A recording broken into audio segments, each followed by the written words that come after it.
En la historia de los reyes de Judá, hay uno cuyo nombre se destaca por la infamia: Manasés. Este monarca, conocido por su reinado despiadado y corrupto, no solo llevó a su pueblo por el camino de la idolatría y la perversión, sino que también perpetró actos horribles como el sacrificio de sus propios hijos y la ejecución del profeta Isaías. Acompáñanos en este recorrido para descubrir cómo Manasés transformó su reinado en un símbolo de maldad y desobediencia, dejando una marca indeleble en la historia bíblica.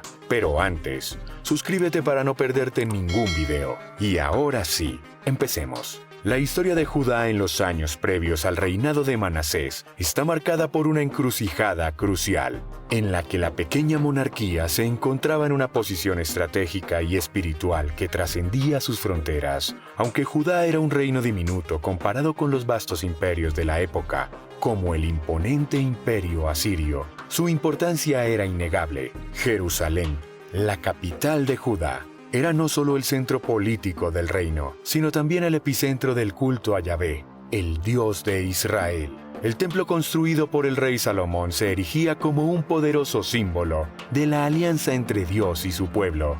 A pesar de su significancia, la paz y la prosperidad de Judá estaban lejos de estar garantizadas. El reino enfrentaba amenazas externas de poderosos enemigos y tensiones internas crecientes. Ezequías, el padre de Manasés, había sido un rey piadoso, conocido por su celo en la reforma religiosa. Durante su reinado, Ezequías restauró el culto a Yahvé, derribó altares paganos y se opuso finalmente a la influencia de cultos extranjeros que se infiltraban en Judá.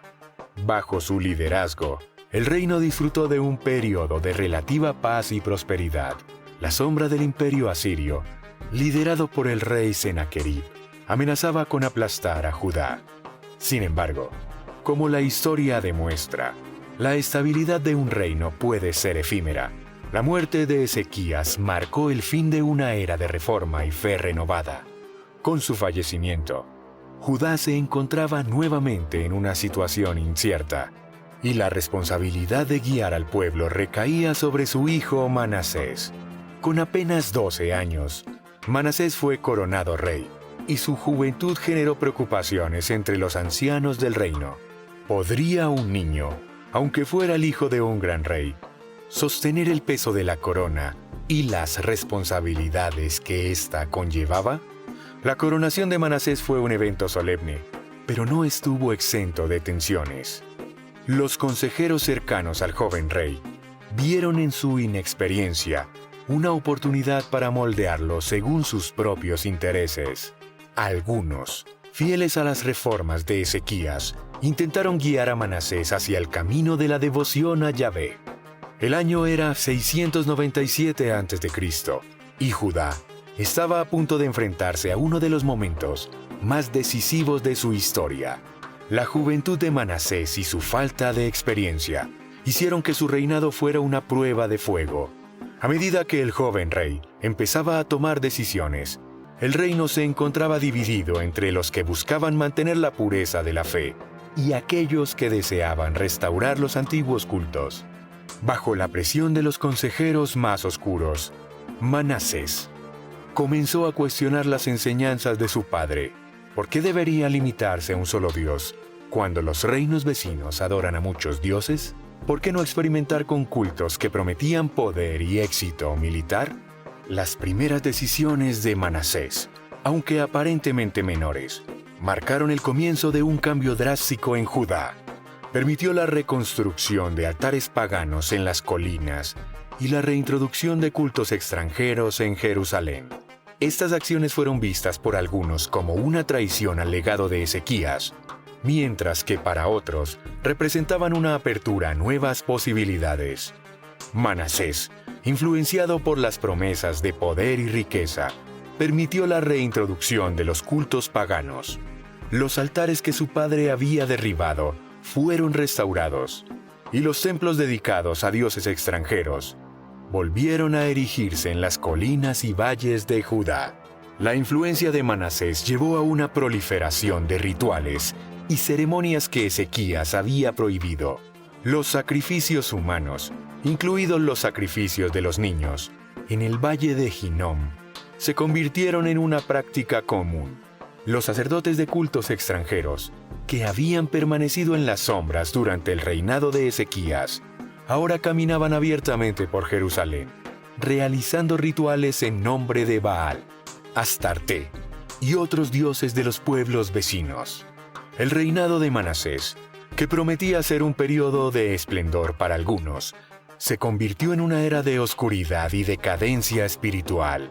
La adoración a Yahvé se vio relegada a un segundo plano, mientras que los altares idólatras proliferaban por todo el reino.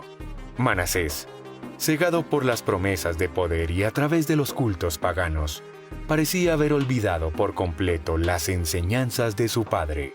En este contexto, surgieron figuras que desafiaron la oscuridad del reinado de Manasés. Entre ellos, el profeta Isaías se destacó como un faro de esperanza y verdad. Isaías, conocido por su profunda conexión con Yahvé y su inquebrantable compromiso con la justicia, continuó predicando con valentía a pesar de la creciente oposición. Isaías era un hombre de gran sabiduría, respetado y temido tanto por su conocimiento como por su integridad. El enfrentamiento entre Isaías y Manasés ejemplifica la lucha entre la fidelidad a Dios y las influencias corruptoras del poder. A medida que Manasés se hundía más en la idolatría, Isaías se convirtió en la voz de la razón, recordándole al rey las promesas y advertencias de Yahvé. Isaías sabía que sus palabras podrían sellar su destino, pero estaba decidido a mantener la integridad de la fe.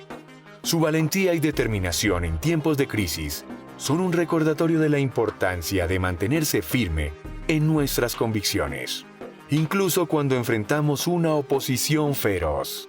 La historia de Manasés y su reinado ofrece una reflexión profunda sobre el poder de las decisiones individuales y colectivas. Aunque Manasés buscó poder a través de los cultos paganos, su reinado también enseñó que la redención es siempre posible.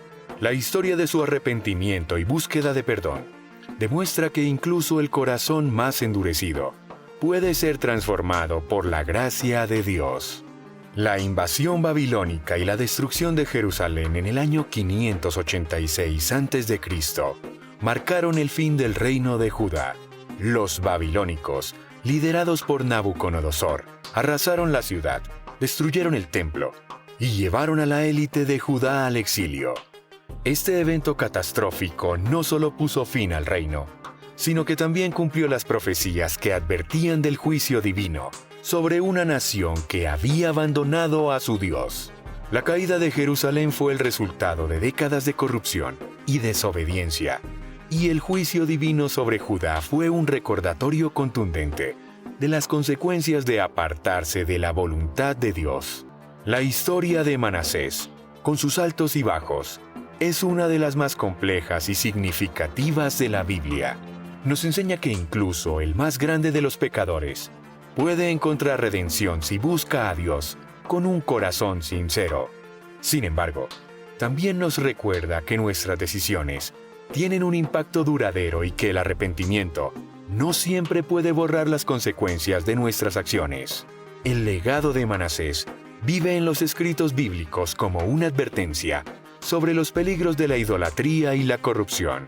Los profetas posteriores, como Jeremías y Ezequiel, reflejaron el impacto negativo de su reinado en sus escritos, advirtiendo a las generaciones futuras sobre las consecuencias del pecado y la importancia de la fidelidad a Dios. La historia de Manasés sigue siendo relevante hoy, ya que nos invita a reflexionar sobre nuestras propias decisiones y cómo éstas afectan nuestro futuro y el de quienes vienen después de nosotros. En última instancia, la historia de Manasés es un testimonio del poder del arrepentimiento y la gracia de Dios. Nos recuerda que, sin importar cuán lejos podamos alejarnos, siempre hay una oportunidad para volver a la verdad y buscar la redención. También nos exhorta a vivir de manera que construyamos un legado de justicia y fe para las generaciones futuras. Cuéntame en los comentarios qué te pareció esta historia Y si te ha gustado el video, dale like y suscríbete porque muy pronto volvemos con más.